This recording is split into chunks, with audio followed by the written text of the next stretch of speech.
But the pallbearers can join me for a moment.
looking for the right psalm. Sorry. Psalm 23.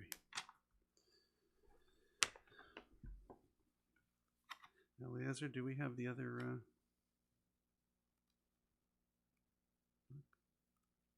Do you have the other one? Paperman?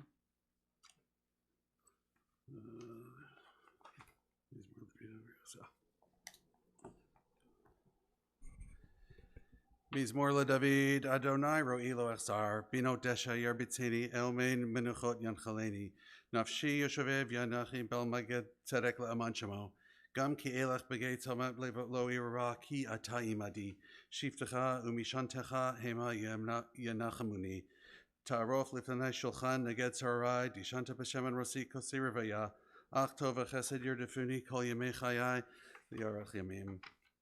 The Lord is my shepherd. The Lord is my shepherd, I shall not want. He gives me repose in green meadows and guides me over calm waters. He revives my spirit and directs me in the right path for his sake. Though I walk through the valley of the shadow of death, I fear no harm, for you are with me. Your staff and your rod comfort me. You prepare a banquet for me in the presence of my enemies. You anoint my head with oil, my cup overflows. Surely goodness and kindness shall be my portion all the days of my life, and I shall dwell in the house of the Lord forever. So we gather here today unexpectedly to usher Tamara to her final resting place and to another place. And we have some members of the family who are going to speak about her. And we'll start with Max, her nephew.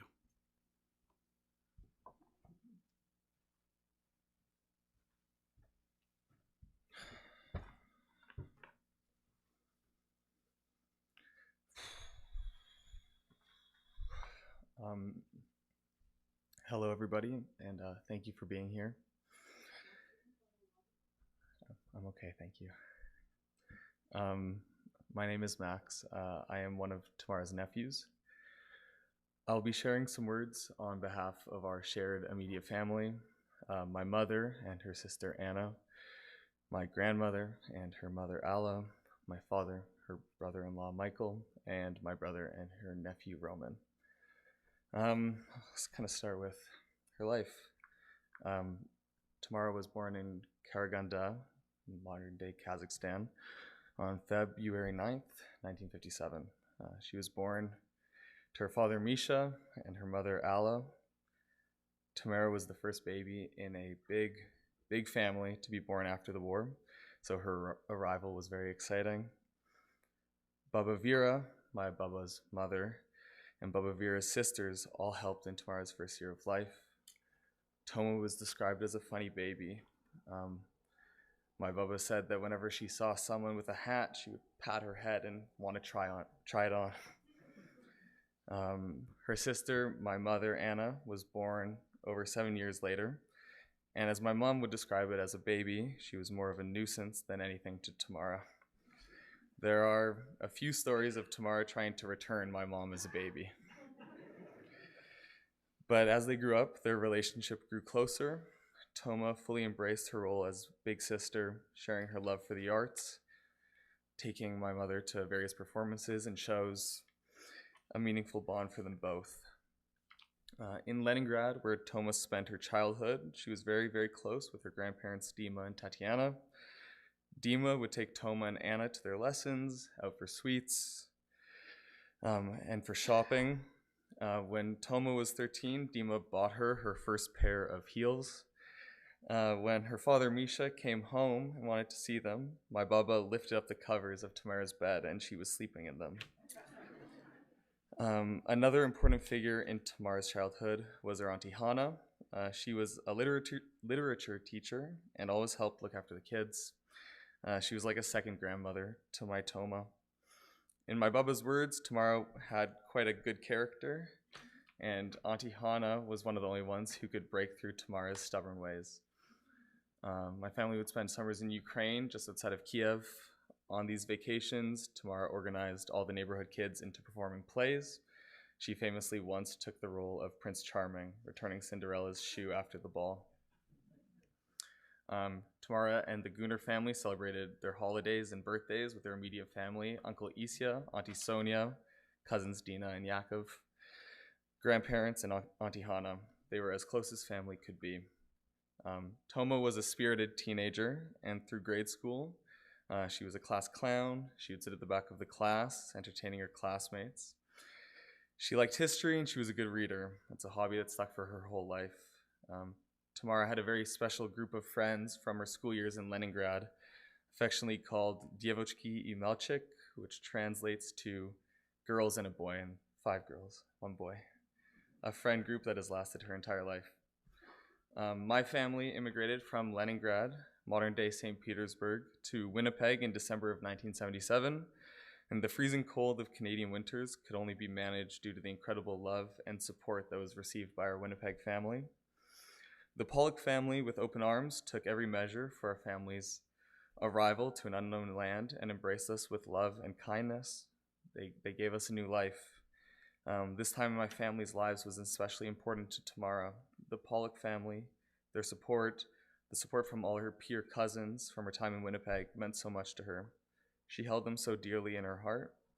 These cousins are a cherished part of our family and sisters to Tamara.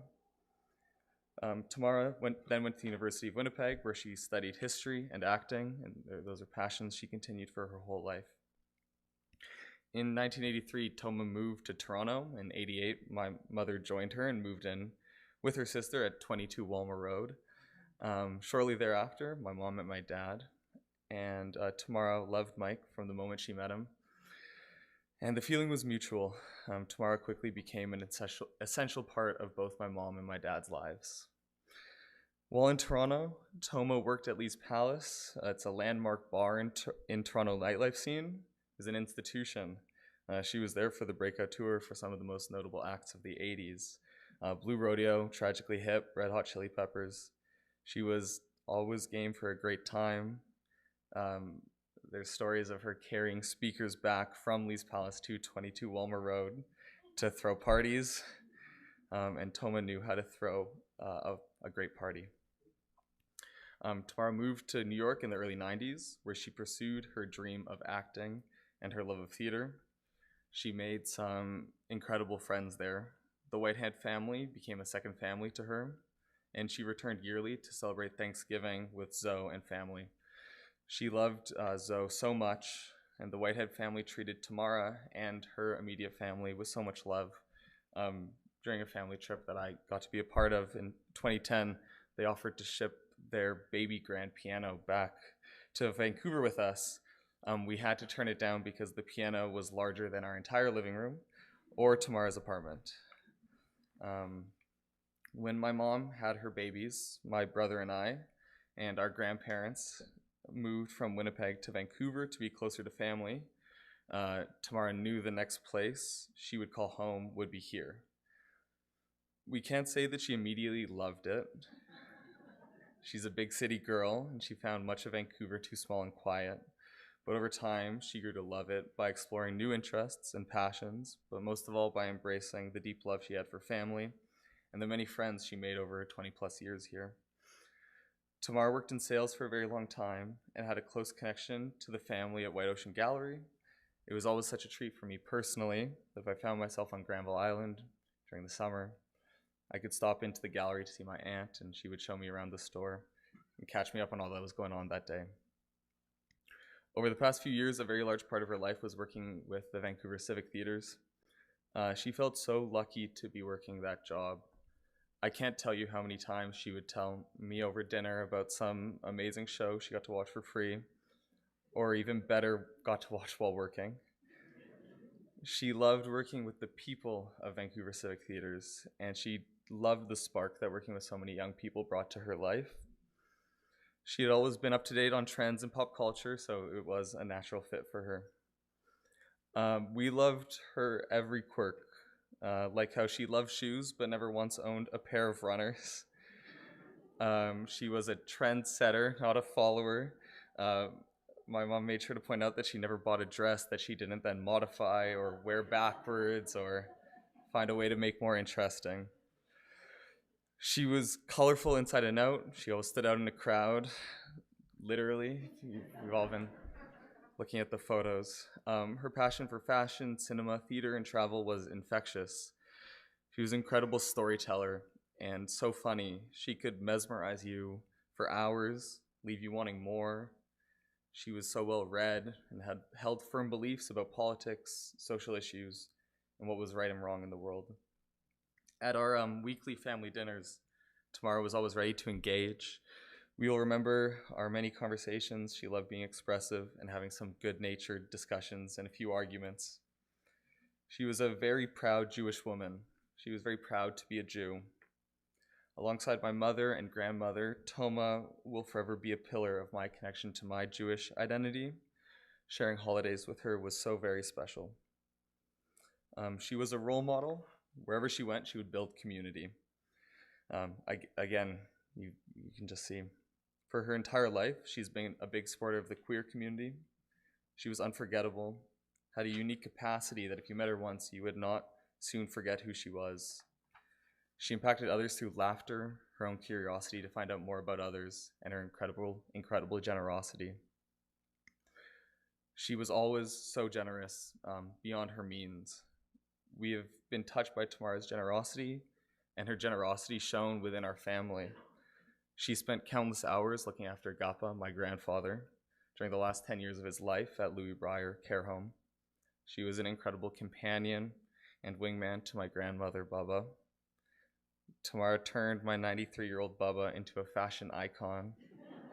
Matching jackets and dresses.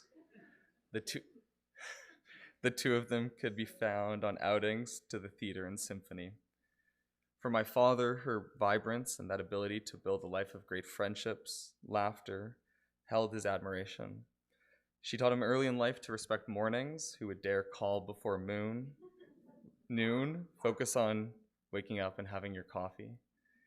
In his words, he loved Toma deeply, and chocolate cake will never be the same.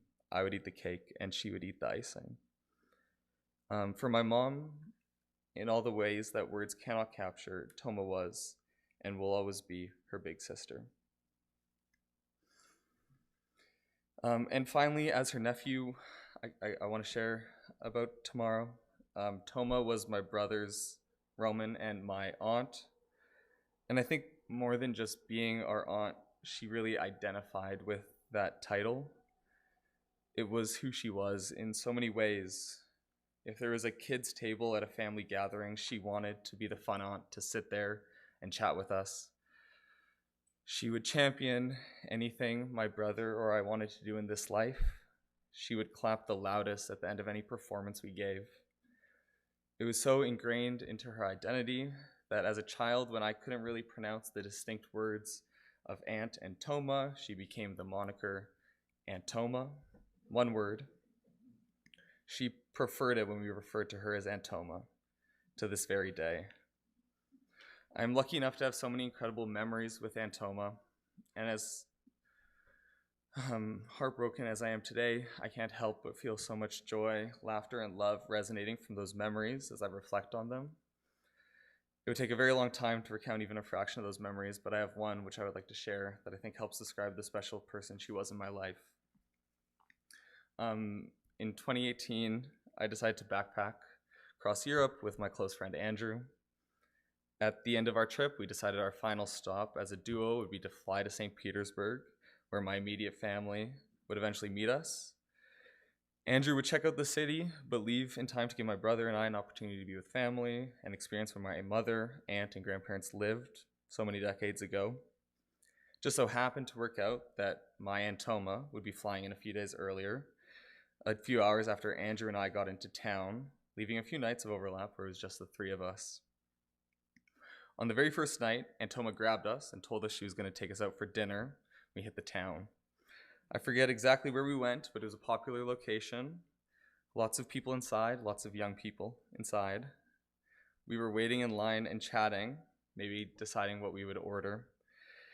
When Aunt Toma spotted these two Russian girls farther up the line, with very little warning, she left us in our spot and goes up to these girls, who Andrew and I could now tell were about our age and frankly very pretty, and starts chatting them up in Russian.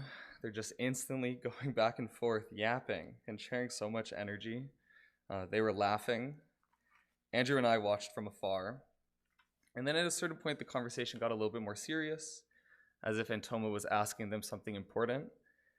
And then she points to us. All three of them are now looking at me and Andrew. We hadn't showered in days. We were tired. We were disheveled. They all smiled. And then you can just imagine our horror as that it just struck us as they all three start walking over to us. And I honestly, I was trying to write it out, and I think I blacked out at that point. All I know is that there is a photo somewhere of me, Andrew, with these two Russian girls in a restaurant in St. Petersburg, blushing so red, unable to speak even a single word to either of them. Andrew and I have regularly thought back on that moment in the years since. We laugh just as hard now as we did after leaving that restaurant. Toma's bold, loving, and fearless nature was as unforgettable then as it is now. And Toma was just so proud to be my aunt, my brother's aunt. She couldn't help but tell whoever was around to hear, including those two Russian girls. I think the relationship I'm describing that I shared with Aunt Toma, loving loudly and fiercely, having the most fun, sharing the best time, is a relationship she had with so many people. She was not just this person to myself and my brother. She was Aunt Toma to my partner Dame. She was Aunt Toma to my friends. I am certain she was Aunt Toma to so many more people than I even know. I will miss her so deeply. Her loss will leave a hole in our hearts. To honor her, I will do my best to fill that loss with the same colorful love that she provided. Doing things she felt strongly about, like going to the theater with friends or family, and actually taking the time to talk about the movie we watched afterwards, clapping loudly and cheering with your whole chest, going up to a stranger or two and starting a conversation and making our shared worlds a little bit more interesting. I love you very much, Aunt Toma. Thank you.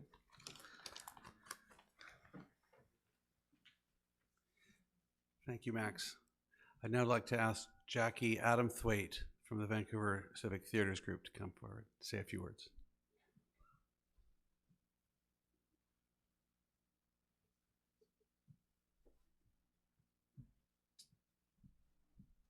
Max, that was beautiful. You're a hard act to follow. My name is Jackie Adamthwaite. I'm the Senior Manager of Theatre Operations for the Vancouver Civic Theatres, where I have the privilege of being part of Tamara's team. I've been asked to say a few words on behalf of the theaters and the family that she has there.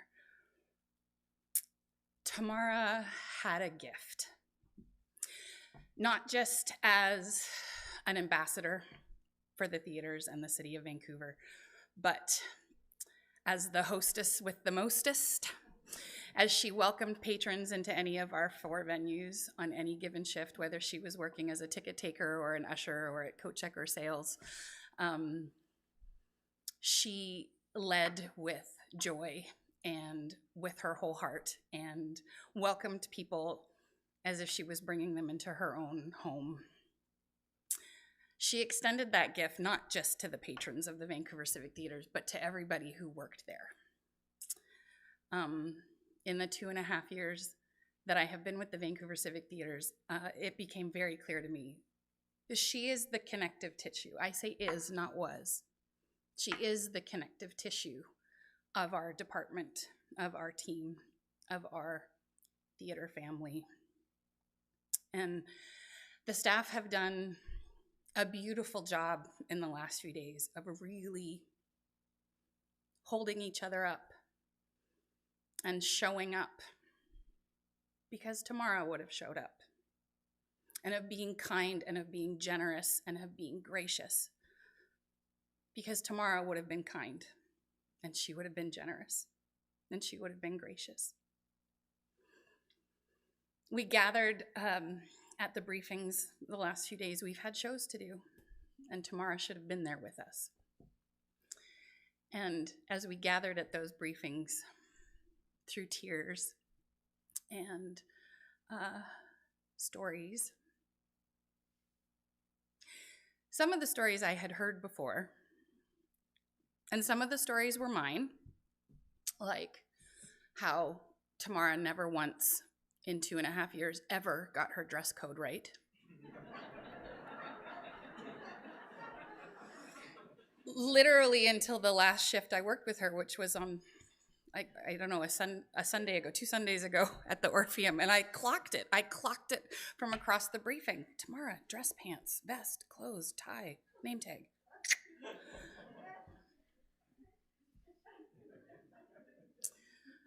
How she felt so strongly that if we were going to serve pretzels, we should have mustard. I agreed with her to a certain extent, but I refused to have it because I don't want it all over the seats. So some of you know this. She usually had it in her pocket. And she was very good about sharing her mustard if you were going to have a pretzel. And then there were stories that I have heard in the last couple of days that I did not know. So Tamara had a stick, apparently, that I didn't know anything about. So Tamara, as an usher, one of their tools of the trade is a flashlight, obviously. We spend a lot of time working in the dark, and safety first. Tamara had, apparently, a telescoping flashlight that turns out she was not afraid to use if patrons mid-row were on their cell phones or making noise or being disruptive. She apparently would extend this flashlight handle, which had a gooseneck end on it, I don't know, and tap patrons halfway down a row for being on their phones or whatever. So, as much as I don't condone tapping patrons while they're attending a show, I have to applaud her commitment to the work that we do and how seriously she took her job. It's been said, and I think it's been made very clear to us in the last few days, just how much Tamara loved her work at the Vancouver Civic Theatres, but I think more so how much she loved the people that she got to work with. And I'm so grateful that I had the little time that I had with her. I am grateful that I have Tamara stories. I'm grateful that the team are sharing their Tamara stories. I said at the briefing the other night, there's nobody here that doesn't have a Tamara story. And if you don't, it's because it just hadn't happened yet. So you must be new. You'll get your turn. I think the way we will hold her close in the next days, weeks, months ahead is to continue to share those stories of her outrageous, ridiculously big heart and just her love of what we do. We gather people so that they can experience art where we hold up the mirror to the rest of the world. And she was a huge part of what we did there. And I just feel like our marquee is maybe not going to shine so bright for a little while. But I'm looking at the faces. There's so many of you here. I'm so proud of you all for being here. It's a show up business. You got to show up. And you've been showing up at work, and you're showing up here today, and I'm really proud of you. So we're going to keep showing up. And we're going to do it for her because she would have done it for us. So the door is always open. So please come and see a show. Come and share some joy and some pretty decent popcorn. I will think about the mustard for the pretzels, but I'm not promising anything. Anyway, thank you for this opportunity. I'm really pleased that we could be here to share this with you today. So thank you.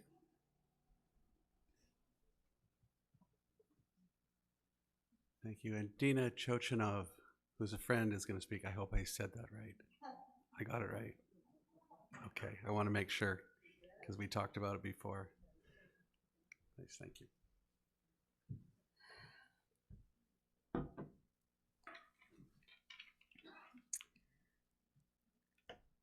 I want to start off by thanking Alla and Anna and Mike and Roman and Max for the opportunity to say a few words on behalf of her friends.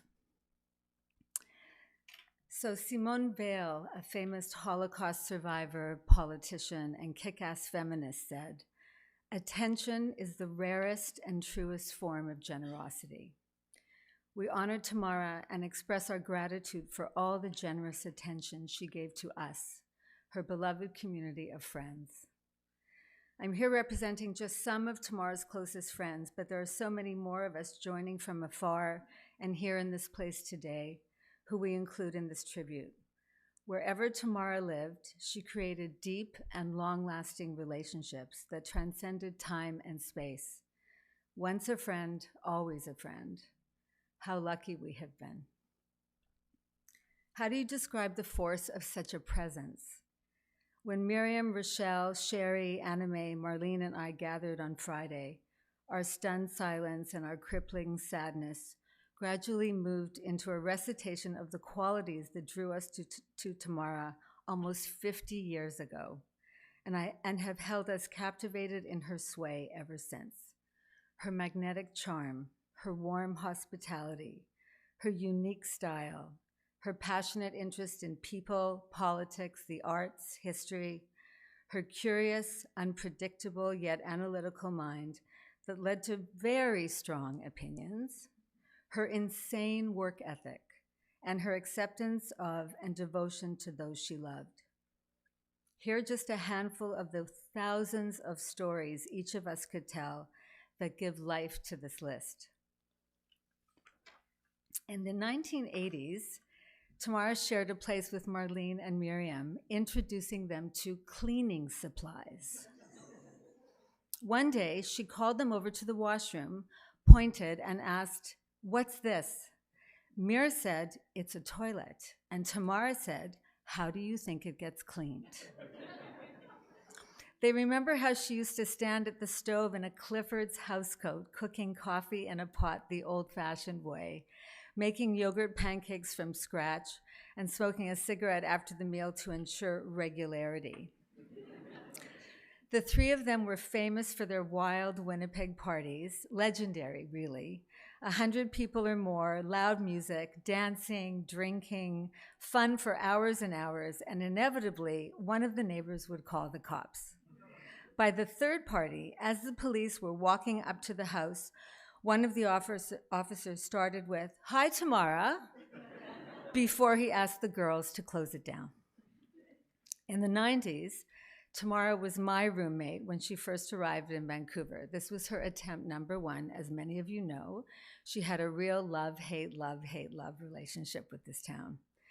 Eric, my potential husband at the time, will always remember the moment when he knocked on the door of West 11th and was greeted by a smiling, sexy, raven-haired goddess in a black slip, which he will always call a negligee, telling him that I wasn't there. Needless to say, he forgot it was me he was coming to see. Tamara's sharp mind made for strong opinions she was not shy to share. No half measures for her. She was an activist for residents' rights at Louis Brier, a fearless advocate for her dad, an ardent Zionist, a demonstrator for peace in Ukraine and against anti-Semitism everywhere. She was brave in her point of view, and if you had a different one, she would try to turn you, or at least make you think about the issues in a different way. Her work ethic was enormous, industrious, conscientious, and disciplined. Tamara was everyone's favorite bartender in all the rooms she worked. In Toronto, as you heard, she was the queen of Lee's Palace, their most dedicated Renaissance employee for 17 years. Talented bartender, talented staff tender. She was like the manager, the trainer, the supervisor, all at once to all her colleagues. She worked long shifts into the late night hours and held court at the bar while serving her many regulars and all the rock stars that performed there. We remember how honored and thrilled she was when Winnipeg's own Blue Rodeo keyboard player, Bobby Wiseman, asked her to introduce him at the performance that marked the beginning of his solo career. He called her a force. We all did. In Vancouver, she supported Miriam and Gordon at Odd Society Spirit's Sunday market stall. She could sell anything to anybody. We used to stand back and watch her turn the crowd into her own private party. When she wasn't there, customers would come up and ask, "Where's the owner, that Russian lady?" Because they wanted her to serve them, not just the booze tasters, but her many charms. Over the years, Tamara had a few jobs on Granville Island. She worked at a gallery, one of those touristy places. We used to drop in to visit her. If there were customers, she'd be making the sale. But if it was empty, there she'd be in her schmata apron, covering her beautiful outfit, dusting all the shelves, organizing the merchandise, earning every cent, never sitting down, always working. And her most recent career at Vancouver Civic Theatre, which you heard about from Jackie. It fed her soul by giving her access to all the art forms that she loved, as well as a solid, steady paycheck. Tamara, she'd been a culture queen forever, and this job reunited her with those passions. But it also gave her the cool kids, the young colleagues who became new fast friends, filling her with energy and the embrace of youth she thought she had lost forever. You gave that back to her. She was the funnest of friends. So we started a dinner party group in, I think it was 1985, and we each had to choose a theme and host the evening. You know, there was fancy dress up, the occult, a few others. Tamara's theme was greener. And for those of you who don't know, greener means immigrant from fresh off the boat. So she wanted to honor her Jewish immigrant history, where she met us at the door wearing a fake vegetable festooned hat and served us greens and borscht and other old country delights. She was hilarious and entertaining for sure, but she was also loyal, steadfast, and true. Her childhood friends from the Soviet Union, they call themselves girls and a boy, not only finish each other's sentences, but can start them for one another. They had monthly Zoom calls and rendezvous around the world: Paris, Chicago, DC, Rome, Montreal, other places.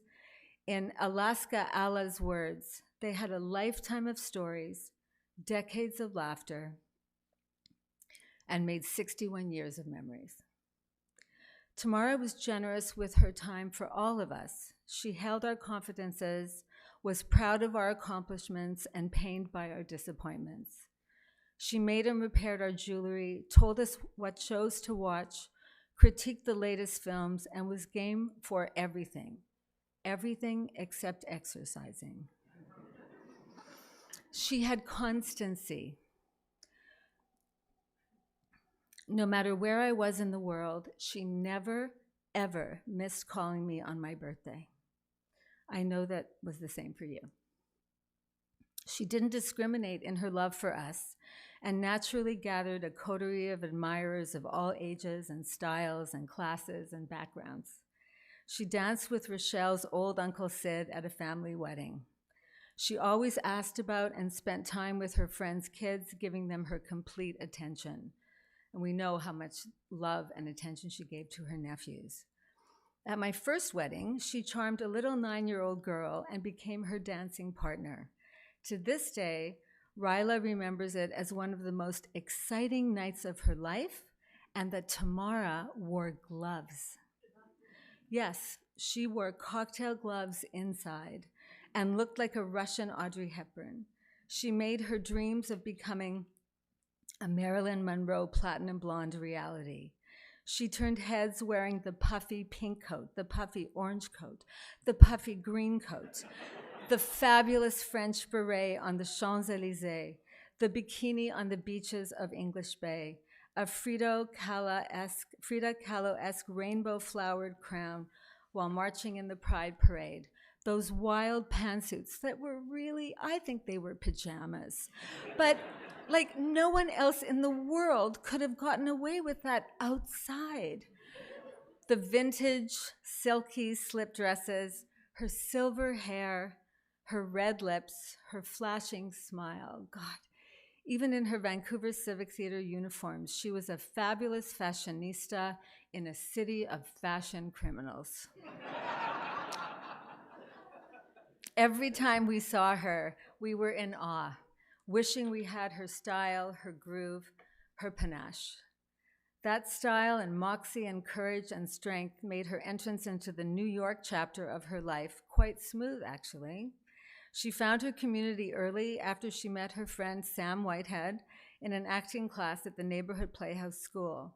Hillary, one member of her New York City family, because they were like family, not just friends, sent this remembrance of Tamara's warmth and generosity. It will sound so familiar to you.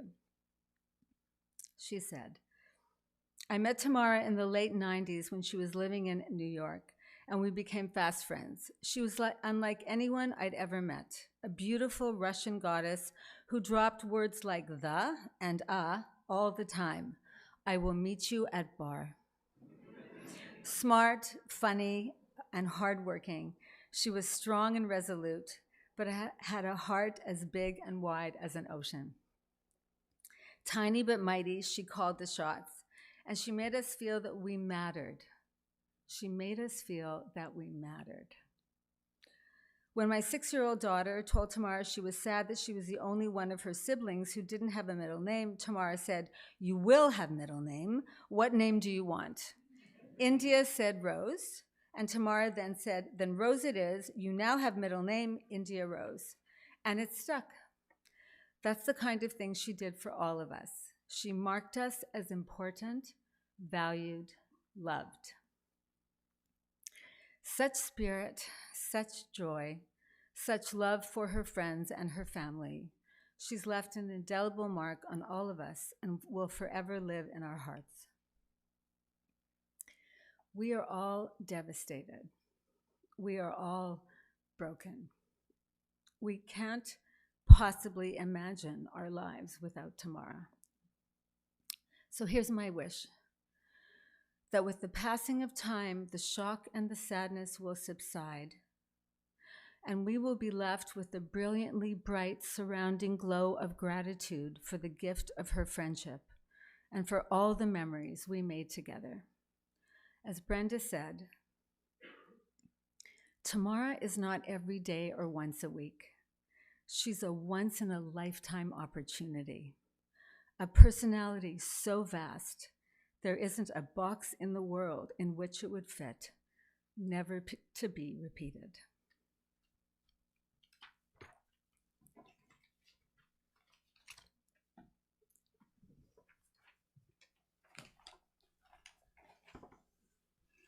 Thank you, Dina.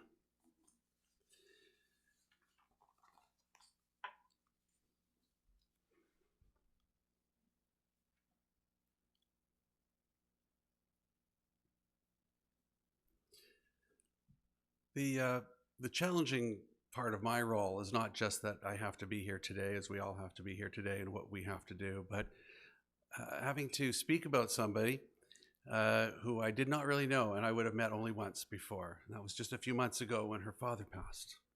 And she was here. And here we are back again. So all I can go is from a brief few conversations and maybe what I've gleaned from what I've heard from all the other speakers today. So I'm going to do the best I can. I'm not a rabbi, and for those of you in the entertainment and everything, I do play one on TV occasionally. So I'm going to do my very best, and I hope I capture her in some sense, but to try to tie it to something else. So we gather here today not only to mourn, but to celebrate a life that was vividly, I understand, unapologetically its own. Woman who refused to be small in a world that often has us confined.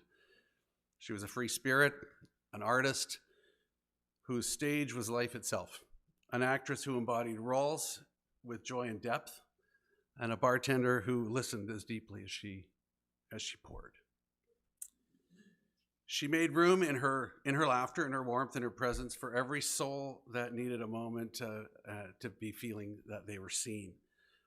Now, this week, we read in the Torah on Shabbat, we read Parsha Bo, which the word translates the word to come. And in this Parsha, another great actor is portrayed, and that actor is none other than Moshe Rabbeinu, Moses. And in Bo, God commands Moses and Aaron to go to the Pharaoh and confront oppression with freedom. It's a call to action, liberation, and transformation. From the plagues that break down the barriers to the very first Passover to the commandment that the Jews must leave Egypt as according to God's will, the story tilts toward change and towards a new destiny. And what was Tamara's life if not the human answer to this Parsha?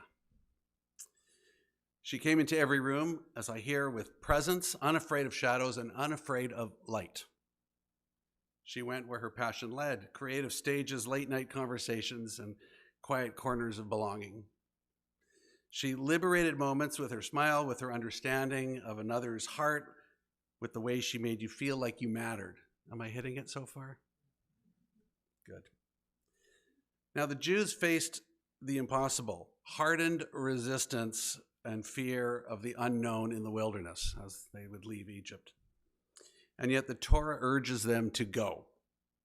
And in this call, we find the echo of her life, a reminder that freedom is not only a destination, but a courageous journey on its own. And in Parsha Bo, the plague of darkness is put upon Egypt. Now, this plague of darkness wasn't just darkness like we have when the sun sets at night. This was a thick, heavy darkness, like engulfed in black, engulfed in dark, for everybody, for all the Egyptians, other than for the Jewish people. And Moses was not just speaking when he went to the Pharaoh. He wasn't just speaking to an audience of one.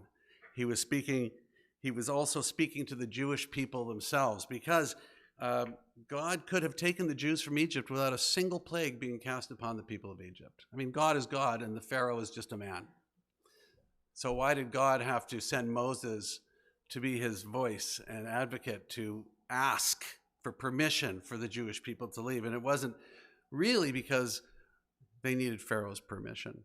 What they need is that it says in the Torah that that God hardened Pharaoh's heart. We've all heard Pharaoh's heart was hardened. Well, God hardened Pharaoh's heart, in effect, causing the Pharaoh to deny the Jews their exodus and bringing upon the plagues. So God said, Pharaoh, you're going to say no, and then we're going to hit you with the plagues.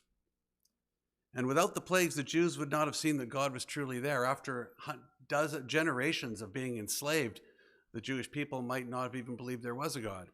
After all, how could you imagine if you were 10 generations a slave in Egypt and this is your God? Well, is there really a God? But Moshe was the greatest actor in the Bible, and he had several audiences and several shows to portray in this role. And today, as we remember Tamara, the role she held, the stories she told, the hearts she touched, we also reclaim the call of this week's Parsha. She lived that commandment with every breath. And now, as she journeys beyond this world, she teaches us still to go forward to freedom, to love, with courage, as our people did when they left Egypt. So it's very, very fitting Parsha to connect to Tamara. May we honor her memory by emboldening Bo in our own lives, by embracing the challenges life brings us with grace, by meeting strangers with compassion, and by cherishing the fleeting miracle of each moment. May her memory be for a blessing. Tehei nishmat Tzora b'tzora hachayim. May her soul be bound up in the eternal bond of life. Let us say amen. We will now read the memorial prayer. And once we're concluded the memorial prayer, there'll be a couple of announcements, and then we will proceed to graveside to complete the burial. El malei rachamim, shochein b'mromim, hamatzei menucha nocha t'kanfei hashkina, b'ma'alot kadoshim mitorim kazor harikim azirim, et nishmat Tamara bat Allah v'Michael shahalacha la'olamo, b'gan eden tehei menucha ta. Ba'al harachamim, yesterehu b'seitra konfov li'olamim, b'tzfor hachemit nishmatav, hu nechalatav, v'tanuch b'shalom mishkava, v'nomar amen. Thank you, Rabbi. And I see Rabbi Bregman is here. I would have asked you to read it, and perhaps you can read it for us at graveside. You have a fantastic voice for that.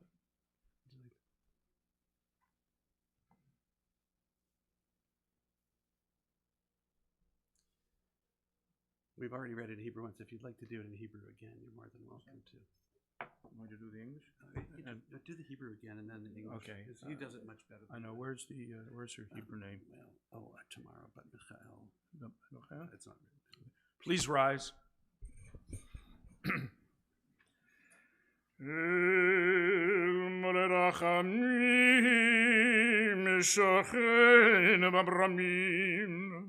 עם מנוחה נכונה תחת כנפי השכינה, במעלות קדושים ותורים כזהר הרקיע מזהירים, את נשמת תמרה בת מיכאל שהלכה לעולמה, בגן עדן מנוחתה, הנעל ברחמים, אז תראה בסתר כנפיך לעולמים, וצרור בשרור חיים את נשמתו, אדוני הוא נחלתו, ותנוח בשלום על משכבה, ונאמר Amen. Exalted and compassionate God, grant perfect peace in your sheltering presence among the holy and the pure, whose radiance is like the heavens, the soul of our beloved Tamara, who has now gone to her eternal home. May she rest in paradise, and Master of mercy, may she now find eternal shelter beneath your sheltering wings, and may her soul now be bound up in the bond of life. Adonai, you are her portion. May she rest in peace, and together we say, Amen. Please be seated.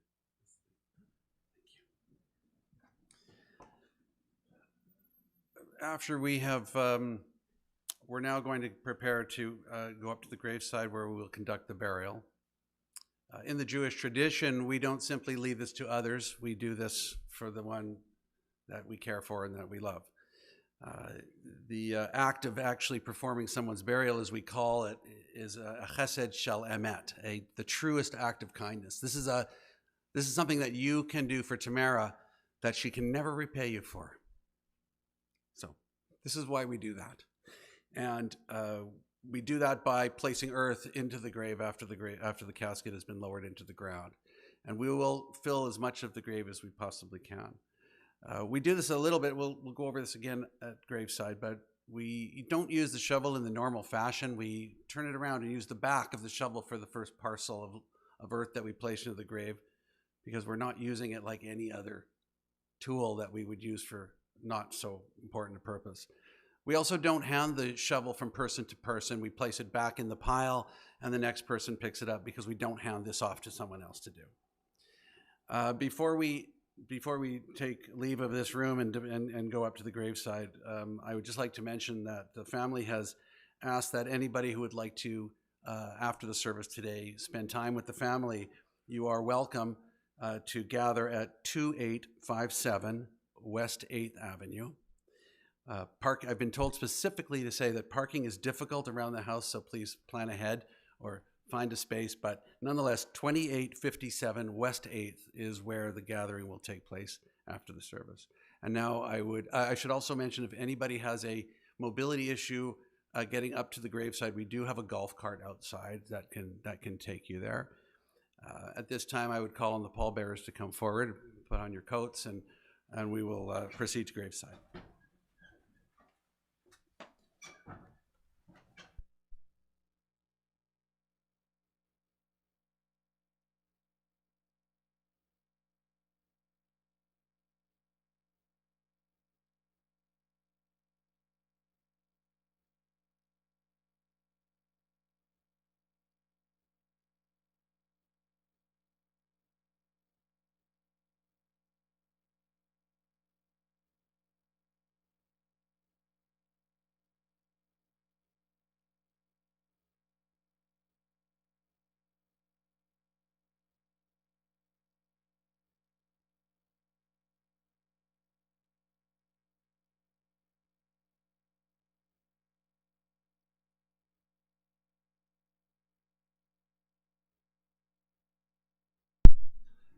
We'll just ask as we leave with the casket if a family will fall in behind the casket and others can just follow us up to the gravesite.